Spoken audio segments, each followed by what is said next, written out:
नमस्कार साथियों, एसआईआर 2026 को लेकर के आपने बहुत सारे कमेंट्स यहाँ पर डाल रखे हैं जिनका जवाब मैं नहीं दे पाया था। आपकी अलग अलग तरह की जो समस्याएं हैं उन सभी का जवाब आज के इस वीडियो में दूंगा। साथ ही एक महत्वपूर्ण जानकारी आपके साथ साझा करूंगा एसआईआर 2026 से जुड़ी हुई। तो वीडियो को अंत तक देखना, चैनल पर नए हैं तो सब्सक्राइब कर लेना और बेल आइकन को प्रेस कर देना। शुरू करते हैं आज की वीडियो को।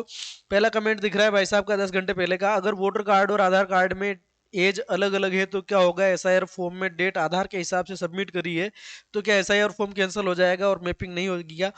तो अब ध्यान दें, पहली बात, आपकी मैपिंग में कोई इश्यू नहीं आएगा, मैपिंग हो जाएगी। आपका आधार जो ईएफ है वो भी सबमिट हो जाएगा, आपका नाम ड्राफ्ट रोल में भी आ जाएगा, आपका नाम फाइनल रोल में भी आ जाएगा, कहीं कोई समस्या नहीं है।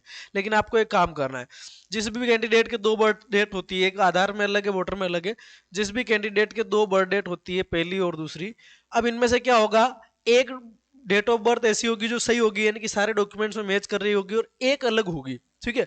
अब आपकी अगर अगर आपकी वोटर कार्ड वाली जो डेट ऑफ बर्थ है वो सही है तो आपको क्या करना है, बाकी डॉक्यूमेंट अपडेट करा लेना है, और आधार वाली सही है तो वोटर कार्ड में अपडेट करा देने। अगर कंडीशन ये है कि आपने आधार वाली जो डेट ऑफ बर्थ डाली वो सही है और वोटर कार्ड वाली गलत है, तो आप इलेक्शन कमीशन ऑफ इंडिया का फॉर्म नंबर 8 भरें। फॉर्म नंबर 8 भर के आप अपनी डेट ऑफ बर्थ सही करवा लें। वोटर आई डी वाली गलत है तो, गलत नहीं है, सही है तो कोई दिक्कत वाली बात नहीं। ठीक है। तो क्लियर हो गया होगा कि इस डेट ऑफ बर्थ के मिसमैच से कहीं कोई समस्या नहीं आएगी। ठीक है। लेकिन आपको अगर लगता है कि वोटर वाली गलत है तब आप उसको अपडेट जरूर कराएं। ठीक है साथियों, इसका जवाब हो गया। दूसरा, करेक्शन कंप्लीट होने के बाद करेक्ट वाला वोटर कार्ड घर पर भी आता है या नहीं, प्लीज रिप्लाई। तो इसके संबंध में अभी कोई क्लियर गाइडलाइन नहीं है। हाँ, ये जरूर है कि कोई फॉर्म नंबर 6 भर के नया वोटर कार्ड अप्लाई करता है तो उसका जरूर घर पे आता है, लेकिन करेक्शन वाला घर पे आने का कोई अभी तक इसके अंदर कोई क्लेरिफिकेशन नहीं है। और एसआईआर के बाद भी नया वोटर कार्ड आएगा कि नहीं आएगा, इसको लेकर के अभी असमंजस बना हुआ है। तो जैसे ही कोई अपडेट आएगा आपको जानकारी दे दी जाएगी। सर, अलग स्टेट से चेंज कर सकते हैं क्या? ये फॉर्म नंबर 8, यानी कि ये वोटर कार्ड के अंदर करेक्शन की बात करें, सर अलग स्टेट से चेंज कर सकते हैं क्या? रिप्लाई दो। मेरे को आपकी कमेंट समझ में नहीं आई है, लेकिन अगर आप ये कह रहे हैं कि एक स्टेट से दूसरे स्टेट में एड्रेस चेंज करना है क्या, तो हो सकता है क्या? तो बिल्कुल हो सकता है, कोई दिक्कत वाली बात नहीं है। मैपिंग भी अलग स्टेट से हो सकती है। मैं राजस्थान में रहता हूँ और मेरे दादा परदादा का रिकॉर्ड अगर उत्तर प्रदेश से मिल रहा है तो वहां से भी मैपिंग हो सकती है, कहीं कोई समस्या नहीं है। ठीक है। और अगर आपको जवाब से संतुष्टि नहीं है तो आप डायरेक्ट मैसेज करिएगा, सर मैंने फॉर्म भर दिया पर आधार कार्ड में एड्रेस दूसरा है, जो एड्रेस मैंने डाला है वह एड्रेस मैच नहीं होगा तो क्या करें? कहीं कोई दिक्कत वाली बात नहीं है। आधार में एड्रेस दूसरा है तो आप जो है ना, जहां आपका ईएफ आया वहां का एड्रेस आधार में नहीं है क्या? अगर है तो ठीक है, अगर नहीं है तो भी कोई दिक्कत वाली बात नहीं है। फिलहाल जो है आप इसको रहने दें। अगर आपके पास ऐसी कोई सूचना आए तब आपको आगे की कार्रवाई करनी पड़ेगी। सर मैंने फॉर्म भर दिया है, फॉर्म 6 आधार कार्ड में एड्रेस दूसरा है, जो एड्रेस मैंने डाला है वो एड्रेस मैच नहीं होगा, तब आपका जो है रिजेक्ट होगा सर फार्म, है ना? क्या होगा? रिजेक्ट होगा। आपका फॉर्म क्या हो जाएगा, या तो आपके पास दो ऑप्शन है। देखो, जहां से आप फॉर्म नंबर 6 भर रहे हैं नए वोटर कार्ड के लिए, अब आपसे दो प्रूफ मांगे गए, एक तो आइडेंटिटी का प्रूफ, एक आपका एड्रेस का प्रूफ। एड्रेस का प्रूफ आपने लगाया, वो दूसरी जगह का एड्रेस प्रूफ लगा दिया, ऐसी कंडीशन में आपका फॉर्म क्या हो जाएगा सर? आपका फॉर्म रिजेक्ट होगा। रिजेक्ट होगा इसका मतलब क्या है? जब रिजेक्ट हो जाएगा तो आपको दूसरा फॉर्म भरना पड़ेगा, या आप फिर से अप्लाई कर दीजिए, कि पहले वाला फॉर्म रिजेक्ट हो जाएगा, सेकंड वाला एक्सेप्ट हो जाएगा। ठीक है। तो ये ध्यान रखना, ये माइनर सी मिस्टेक है, दिक्कत नहीं करनी आपको। ठीक है। सर, रिलेटिव में किसी एक मेंबर के डॉक्यूमेंट सबमिट करने हैं या मदर एंड फादर दोनों के? यहाँ पर श्रेयांश सर, मैंने आपको बताया, अगर आपको ध्यान में रहा हो तो, ये एसआईआर नोटिस के जवाब के बारे में डॉक्यूमेंट्स पूछ रहे हैं, तो मैंने बताया था कि अगर डेट ऑफ बर्थ 1 जुलाई 1987 इससे पहले की है, तब आपको केवल एक डॉक्यूमेंट देना है खुद का, कैंडिडेट का खुद का एक डॉक्यूमेंट देना है, जिससे कुछ भी प्रूव होता है, उसकी जन्म तारीख प्रूव होती है, जन्म स्थान प्रूव होता है। दूसरा, अगर डेट ऑफ बर्थ यहां से लेकर के 2 दिसंबर 2004 के बीच का है, इसके बीच में अगर कहीं डेट ऑफ बर्थ है, तब आपको क्या करना है? दो डॉक्यूमेंट देने हैं। एक खुद का हो जाएगा, दूसरा वाला जो होगा, मतलब कुल दो देने हैं। पहला खुद का हो जाएगा, दूसरा मम्मी अथवा पापा में से किसी भी एक का देना है। मम्मी अथवा पापा का देना है, मम्मी अथवा पापा का, मम्मी का या पापा का। अगर आपकी डेट ऑफ बर्थ इसके बाद की है तब आपको तीन देने हैं, एक खुद का देना है, दूसरा मम्मी का देना है, तीसरा पापा का देना है। समझ गए होंगे बात को? ठीक है। चलिए, इसको लंबा नहीं खींचेंगे बात को। सर मेरी एज 5/4/2026 को 18 ईयर कंप्लीट हो जाएगा, क्या मैं भी फॉर्म नंबर 6 अप्लाई कर सकता हूँ? सर जी 1 अक्टूबर 2026 को भी 18 साल का हो जाएगा। बिल्कुल आप भर सकते हैं। यहाँ पर जो अर्हता तिथियां रखी गई है साथियों, जो व्यक्ति 1 अक्टूबर 2026 को भी 18 का होने वाला है वो भी भर सकता है। साथ ही अर्हता तिथियां जो है वो मैं बताता हूँ आपको, है ना। 1 जनवरी, 1 अप्रैल, है ना, 1 जनवरी, 1 अप्रैल, 1 जुलाई और 1 अक्टूबर। 1 अक्टूबर, 1 जुलाई, 1 अप्रैल और 1 जनवरी 2026 को कोई भी व्यक्ति 18 साल का हो रहा है तो वो अपना वोटर कार्ड अप्लाई कर सकता है, नया वोटर कार्ड। ठीक है साथियों। ठीक है, जैसे ही 1 जनवरी को 18 का होगा उसका नाम वोटर लिस्ट में जुड़ जाएगा। जो अप्रैल में पूरा हो जाएगा उसका नाम अप्रैल से वोटर लिस्ट में जुड़ जाएगा। जो जुलाई में कंप्लीट होगा उसका जुलाई में जुड़, ठीक है। तो कोई दिक्कत वाली बात नहीं। फॉर्म नंबर 6 ऑनलाइन ऑफलाइन दोनों मैंने बता रखे हैं। ठीक है। जहां तक बीएलओ एप्लीकेशन से फॉर्म 6 की बात है तो वो वीडियो में अपलोड कर दूंगा। ठीक है। तो भैया जी कोई समस्या नहीं है। लास्ट डेट क्या है? क्लास 5 10 जनवरी भाई साहब। इसकी लास्ट डेट जो है गुरप्रीत सिंह जी, 10 जनवरी, 10 जनवरी तक आपको फॉर्म भरना है। सर प्रोफाइल नहीं खुल रही है, प्रोफाइल नहीं खुल रही है, ये समस्या बहुत सारों के आ रही है आईपीआर को लेकर के। तो आईपीआर की इस समस्या का अभी कोई सोल्यूशन मिला नहीं है, क्योंकि जो सोल्यूशन मिला था वो भी एप्लीकेबल नहीं है। एक सोल्यूशन मिला था किसी अपने कलीग के आईपीआर में आप लॉगिन करें और वहां से जो है आईडी मैप करें, एसएसओ आईडी मैप करें, लेकिन वो भी अभी चल नहीं रहा है। तो अभी आप छोड़िए इसको, 1-2 दिनों में जो भी प्रोसेस आएगी नहीं मैं आपको बताऊंगा, नहीं भी आएगी तो एक वीडियो लेकर के आऊंगा इसके ऊपर। अगर कोई ये हीयरिंग में नहीं जा पाए तो उसके लिए एप्लीकेशन कैसे लिखना है? हीयरिंग में तो जाना पड़ेगा सर। हीयरिंग में नहीं जाने की दशा में आपका नाम कट जाएगा। हीयरिंग में अगर आप उपस्थित नहीं होते हैं तो सीधा सीधा उस नोटिस के अंदर लिखा हुआ है कि आपका नाम निर्वाचक नामावली से काट दिया जाएगा। हाँ, अब ये हो सकता है आप खुद नहीं जा सकते तो आप अपने किसी प्रतिनिधि को भेज सकते हैं। लीगल गार्जियन है आपका तो जा सकता है, आपकी फैमिली का कोई सदस्य 18+ तो जा सकता है, या आप किसी को ऑथराइज कर दे तो वो भी जा सकता है ना। लेकिन यहाँ पर आपको हीयरिंग में उपस्थित होना अनिवार्य है। एमजीजीएस वालों को पोस्टिंग टाइप में क्या भरना है? अदर डिस्ट्रिक्ट से आए हैं एमजीजीएस वालों का, तो वही आएगा ना आपका स्कूल डिपार्टमेंट, है ना। पंचायती राज में देख लो, वहां मिले तो ठीक, बाकी स्कूल डिपार्टमेंट में देखो आप, है ना। Thank you, most welcome. उसके बाद देखो सर, अलग स्टेट से अलग स्टेट, ये तो बता दिया था मैंने आपको। पर्सनल डिटेल ब्लैंक आ रही है और मैनुअली भी फिल नहीं हो रही है, कोई सॉल्यूशन हो तो बताएं प्लीज। पर्सनल डिटेल ब्लैंक आ रही है ना, और मैनुअली भी फिल नहीं हो रही है। ठीक है, इसका आईपीआर का एक वीडियो अलग से मैं लेकर के आता हूँ। ठीक है भाई, मेरी मम्मी और पापा का लास्ट एसआईआर में नाम था, अब नहीं है, तो क्या हमें भी फॉर्म 6 भरना होगा? ये क्या पूछ रहे हैं आप? बीएलओ से फॉर्म 6 कैसे भरें? मेरे मम्मी और पापा का नाम लास्ट एसआईआर में था और अब नहीं है। अब नहीं है तो कोई बात नहीं। आप जो कमेंट किया आपने उससे मुझे लग रहा है कि आपके मम्मी पापा भी अब दुनिया में नहीं है, उनका नाम भी अभी वाली एसआईआर में नहीं है। ठीक है, और पुरानी वाली में था। तो आपको, आप अभी देखोगे आपको फॉर्म 6 किसका भरा जाता है? जो पहली बार वोटर लिस्ट में अपना नाम जुड़ाता है उसका भरा जाता है। आप 18 के हो गए तो फॉर्म 6 भर के आपको नाम जुड़वाना पड़ेगा। और आप पहले 18+ है और आपका नाम 2025 की लिस्ट में आ रखा है तो फॉर्म 6 की आपको जरूरत ही कहाँ है? आपका तो एसआईआर हो गया ना।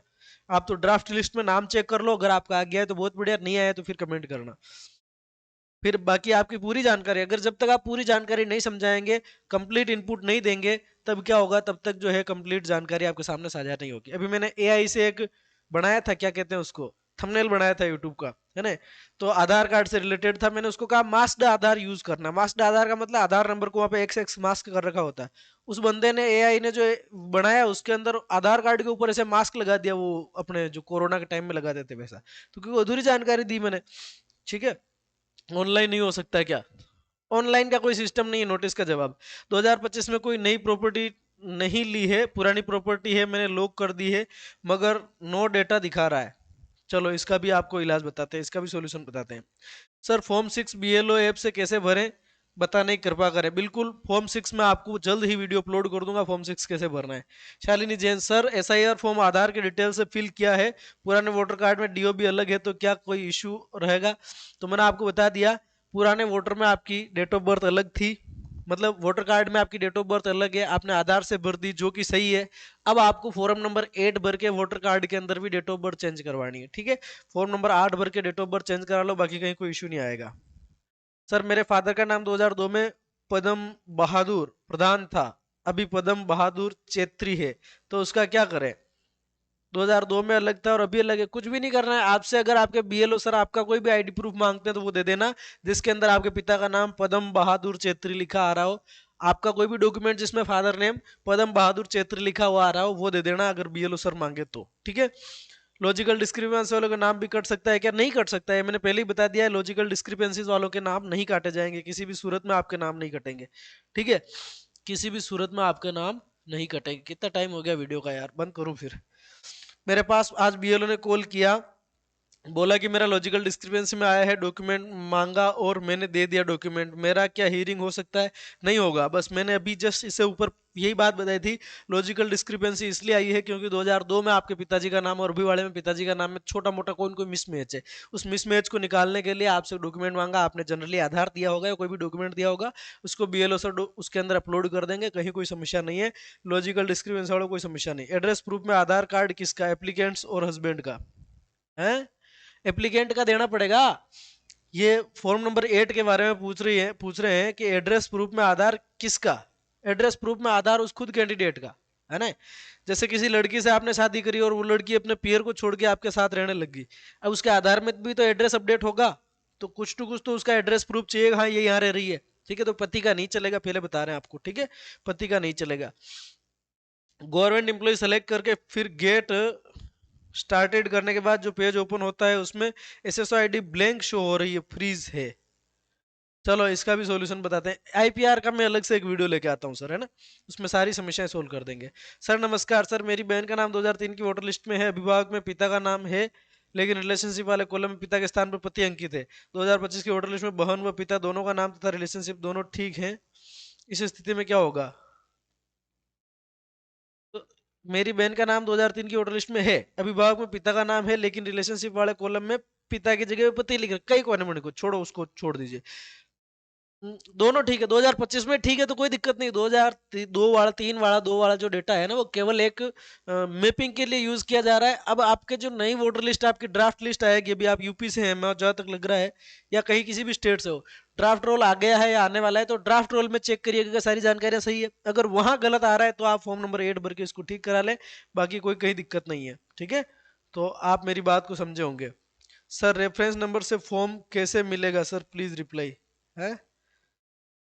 रेफरेंस नंबर से चेक स्टेटस का ऑप्शन आएगा ना सर, आप एसआईआर 2026 वाले कॉलम को ओपन करेंगे बीएलओ ऐप में, लास्ट का जो ऑप्शन आ रहा है एसआईआर, एसआईआर में जाओगे तो आपको एसआईआर मतलब सॉरी फॉर्म्स में जाओगे तो फॉर्म्स के अंदर जो ऑप्शन खुलेंगे, बहुत सारे फॉर्म खुलेंगे, फॉर्म 6 6 7 8 सारे फॉर्म खुलेंगे। लास्ट में आएगा ट्रैक एप्लीकेशन, ट्रैक एप्लीकेशन में जाकर के आप चेक कर रहे हैं। चलिए थैंक्स, वेलकम। भाई प्रोफाइल अनवेरिफाइड बता रहा है, आईपीआर तो भर दिया है लेकिन रिपोर्ट में अनसबमिटेड आ रहा है। अच्छा चलिए, आईपीआर का बहुत सारे आईपीआर के कमेंट्स आ रहे हैं, इनको भी मैं सोल्व करता हूँ, बस ये लास्ट कमेंट देख लेते हैं। दादा ऑफलाइन फॉर्म ऐड किया, बीएलओ फील्ड वेरिफिकेशन हो गया, 5 दिन हो गए, अभी तक अपडेट नहीं है, बर्थ सर्टिफिकेट दिया है मैंने, मैं नेम करेक्शन के लिए कितना दिन लगेगा? आप 6-7 दिन और मान के चलिए, 5 दिन हो गए, 6-7 दिन और आप मान के चलिए, हो जाएगा काम आपका। हाउस नंबर 00 सुधार वाला वीडियो बनाइए सर, हाउस नंबर 00। चलिए ये अभी क्या है कि फिलहाल हाउस नंबर 00 आ रहा है तो उसको आप रहने दीजिए, क्योंकि हाउस नंबर आपका बहुत सारा हाउस नंबर्स में मिस्टेक है, हाउस नंबर में मिस्टेक है, क्योंकि जो आपका जो जनगणना होना चाहिए, सेंसस होना चाहिए, वो सेंसस हुआ नहीं, अभी जस्ट सेंसस होने वाला है, सेंसस होने के बाद में सभी को एक्यूरेट हाउस नंबर अलॉट कर दिए जाएंगे। लेकिन अगर आपको किसी छोटे मोटे सर्वे के मामले में मालूम है कि आपका हाउस नंबर क्या है, तब आप फॉर्म नंबर 8 भर के अपना हाउस नंबर चेंज करा लो, रेजिडेंस एड्रेस चेंज करवा लो, ठीक है सर। ठीक है, बहुत सारे कमेंट्स हैं, भरा हुआ फॉर्म में हाउस नंबर कैसे भरें। चलो बहुत सारी बातें हो गई है, अब इस वीडियो को यहीं पे खत्म कर रहे हैं साथियों, ताकि जो है आप है ना बोर हो रहे होंगे। बाकी मैंने बहुत सारे जवाब, मेरी इच्छा होती है कि मैं सबका जवाब दे दूं, पर वीडियो बहुत लंबा हो जाता है, एक जवाब और देता हूं। सर मेरे मम्मी का नाम 2003 में है और उनकी 2025 की मैपिंग हुई है, पर आज तो नाम है 2025 में, वो हिंदी में तो सही है पर इंग्लिश में एक स्पेलिंग मिस्टेक है, और 2003 और 2025 दोनों के नाम में डिफरेंट है। मुझे बीएलओ सर ने अभी तक उनकी कोई लॉजिकल डिस्क्रिपेंसी का कुछ नहीं बोला है, क्या मैं फॉर्मेट भर सकता हूँ, स्पेलिंग सही करवा सकती हूँ? बिल्कुल, स्पेलिंग तो आप सही करवाओ फॉर्मेट भर के। स्पेलिंग कब सही करानी है? पुराने का सब कुछ छोड़ दीजिए, अभी जो ड्राफ्ट लिस्ट आई है उस ड्राफ्ट लिस्ट में अगर आपको लगता है कि मम्मी के नाम की स्पेलिंग गलत है, रिलेशन गलत है, एज गलत है, जेंडर गलत है, ड्राफ्ट रोल जो आया है उसमें अगर कोई करेक्शन है स्पेलिंग भेजिए, चाहे एक लेटर का ही करेक्शन हो, सिंगल लेटर का भी करेक्शन है तो फॉर्म 8 भर के आप करेक्शन करवाइए, ठीक है। रही बात लॉजिकल डिस्क्रिपेंसी की, तो मम्मी के नाम में मिसमैच की लॉजिकल डिस्क्रिपेंसी आ नहीं रही है, फादर नेम की आ रही है जनरली, ठीक है। तो आपको परेशान होने की आवश्यकता नहीं है, ये बीएलओ सर का उनका काम है, उनका ऊपर प्रेशर है, अगर उनको ऊपर प्रेशर आएगा तो वो खुद करेंगे। भरा हुआ फॉर्म में हाउस नंबर कैसे भरे, भरा हुआ फॉर्म में हाउस नंबर कैसे भरे, मैं बात समझ नहीं पा रहा हूँ आपकी, ठीक है, ये बात मेरे को समझ में नहीं आ रही है। इपिक नंबर चेंज है क्या, नोटिस आएगा, लॉजिकल डिस्क्रिपेंसी से आया था, कोई नोटिस नहीं आएगा सर, कोई नोटिस नहीं आएगा। सर बीएलओ ऐप पर साइन इन कैसे करें, सर बीएलओ ऐप पर साइन इन कैसे करूं, बीएलओ ऐप तो बीएलओ को नोटिस, मतलब बीएलओ ऐप तो बीएलओ को मिलता है, आम मतदाता के लिए थोड़ी है कि बीएलओ, बीएलओ ऐप बीएलओ को मिलता है और बीएलओ के नंबर रजिस्टर होते हैं, इलेक्शन कमीशन ऑफ इंडिया उस नंबर को एक्टिवेट करता है तब लॉगिन किया जा सकता है ना, ये आपका नहीं है मसला। और अगर आप बीएलओ ही है तब वापस कमेंट करिए। बीएलओ ऐप से क्या फॉर्म 8 में रिप्लेसमेंट या डुप्लीकेट वोटर कार्ड अप्लाई कैसे करें, अगर आधार कार्ड में नेम गलत है लेकिन वोटर कार्ड में सही है, एक वीडियो इस पर बनाए क्योंकि ऑनलाइन अप्लाई करने पर आधार से ई साइन मांग रहा है प्लीज, है ना। चलिए सर, इसके बारे में मैं आपको बताता हूँ, इसके लिए अलग से एक वीडियो चाहिएगा पूरा, ठीक है भैया। मैंने एसीआई नेट ऐप से वोटर आईडी के लिए अप्लाई किया था, मेरे साथ साथ ही ऐप में किसी और का रिसेंट सर्च में नाम आ रहा है महाराष्ट्र से, भैया क्या है। आप है ना, मेरे को डायरेक्ट मैसेज करना सर, समझाएंगे आपको। सर 8वीं तक पढ़ाई की है, फेल हो गया, जन्मतिथि ठीक करवाने जन्म प्रमाण पत्र नहीं है, क्या प्रमाण पत्र लगेगा। 8वीं तक पढ़ाई की पर फेल हो गया, जन्मतिथि ठीक करवानी है। जन्मतिथि ठीक कराने के लिए आपके पास मतलब ये 8वीं फेल का भी कोई डॉक्यूमेंट हो, टीसी वगैरह हो तो दे दो ना, चल जाएगा, काम हो जाएगा, कोई दिक्कत नहीं, ठीक है। अब मिलते हैं अगले वीडियो में, तब तक के लिए धन्यवाद।